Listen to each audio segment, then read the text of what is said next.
उपमुख्यमंत्री सुनेत्र पवार यांच्याबद्दल काँग्रेस नेते हर्षवर्धन सकपाळ यांनी केलेल्या गुंगी गुडिया या वक्तव्याचं राज्यभर पडसाद उमटतायत. कोल्हापुरात राष्ट्रवादी काँग्रेस पक्ष आक्रमक झालाय.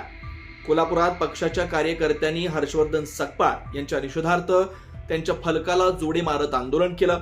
सकपाळ यांनी या वक्तव्याबद्दल जाहीर माफी मागावी, अन्यथा त्यांना राज्यभर फिरू देणार नाही आणि जिथं दिसतील तिथं जोडे मारून निषेध केला जाईल असा इशारा आंदोलकांनी दिला.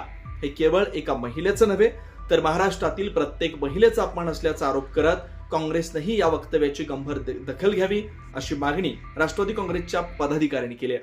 पवारताई आणि पारदादा असतील, जयदादा असतील यांच्यावरती एक मोठं संकट आलं. आम्हा सर्वांच्या वरती, या पक्षाच्या प्रत्येक कार्यकर्त्यांवरती एक मोठा संकट आला.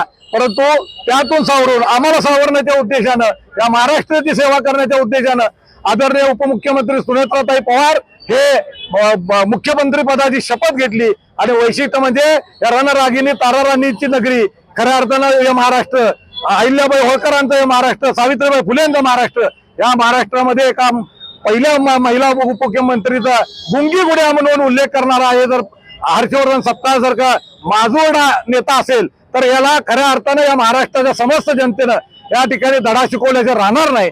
हे एका महिलेचा अपमान आहे, हे महाराष्ट्राच्या तमाम महिलांचा अपमान आहे. अशा पद्धतीनं कधी कोणी इतके नेते झाले परंतु महिलांच्या बाबतीमध्ये गुंगी गुडियासारखा शब्द वापरणं, अरे तुम्हाला लाजा वाटतात का नाही? तुमच्या घरातल्या बायका तुम्ही सांभाळून ठेवता आणि दुसऱ्यांच्या बायकांच्या बद्दल इतक्या वाईट पद्धतीनं हर्षवर्धन सकपाळला सांगितलं पाहिजे की तुझ्या बायकांना घराच्या बाहेर आण आणि सेवेला लाव लोकांच्या. मग तुला तुझ्या बायकांच्या बद्दल जर कोणी अवमानकारक बोललं तर तुझ्या मनाला लागेल का नाही याचा विचार कर. हे चालणार नाही.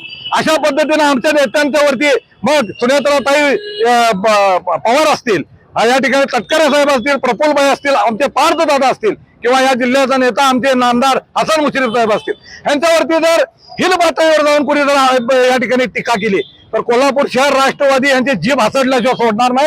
यांच्या गाड्यांवर हल्ले करू, यांच्या ऑफिसेसवर हल्ले करू, परंतु प्रत्युत्तर निश्चितपणाने आम्ही या ठिकाणी देऊ. अशाच ताज्या अपडेटसाठी महासत्ता न्यूजला सबस्क्राईब करा.